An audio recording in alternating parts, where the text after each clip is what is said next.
अहो उठा ना, ऑफिसला नाही का जायचं?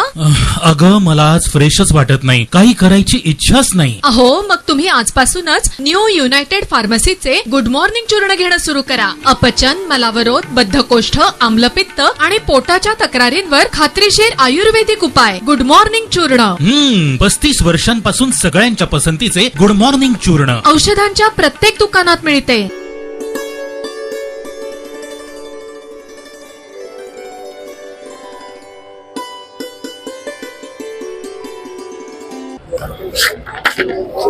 सत्यजित भिसेबद्दल देवेंद्र फडणवीस बोलताहेत. काल राणे असं म्हणाले की माझा इतिहास माहित नाही का ठाकरेंना? होय होय नारायणराव, तुमचा इतिहास आम्हाला चांगला माहिती आहे. तुमचा इतिहास पोल्ट्री फार्म पासूनचा आम्हाला माहिती आहे. तुमचा इतिहास आम्हाला तिथपासून माहिती आहे. 1990 ला जी कणकवली कधी काळी आप्पासाहेब पटवर्धन यांच्या समाजवादी विचारांनी भारावलेली होती, त्या कणकवलीला गुन्हेगाराचा आखाडा करणं हे तुम्ही केलं राणे साहेब. राणे साहेब, तुमचा इतिहास मला इतका पक्का माहिती आहे की 1990 ला श्रीधर नाईकांची जी हत्या झाली, त्या श्रीधर नाईकांच्या हत्येचे तुम्ही मुख्य आरोपी होतात. तुमच्यावर खटला चालवला गेलाय. तुमचा इतिहास इतका मोठा आहे की 2002 ला सत्यजित भिसेची जी कणकवलीत हत्या झाली, त्याचाही आरोप तुमच्यावर होता. यावर देवेंद्र फडणवीस सभागृहाच्या पटलावर बोललेत आणि न्यायालयातही खटला चाललाय. 2009 ला राणेजी, तुमचे स्वतःचे सख्खे चुलत भाऊ अंकुश राणे यांचा मृतदेह हा सिंधुदुर्गाला अत्यंत विकृत अवस्थेत मिळाला होता. हा तुमचा इतिहास आहे.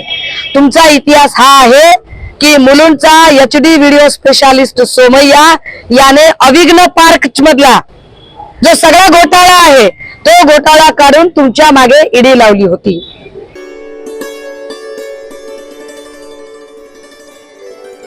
बहुत पहले ऐसे होना चाहिए और इस तरह से सिलेक्टिव नहीं होना चाहिए कि ये जब चीजें हैं, एक आपको पॉलिटिकल व्हील की तरफ कर रही, दूसरी जो है आपको इंडस्ट्री नजर आ रही, ये घटनाएं बहुत ही खतरनाक है.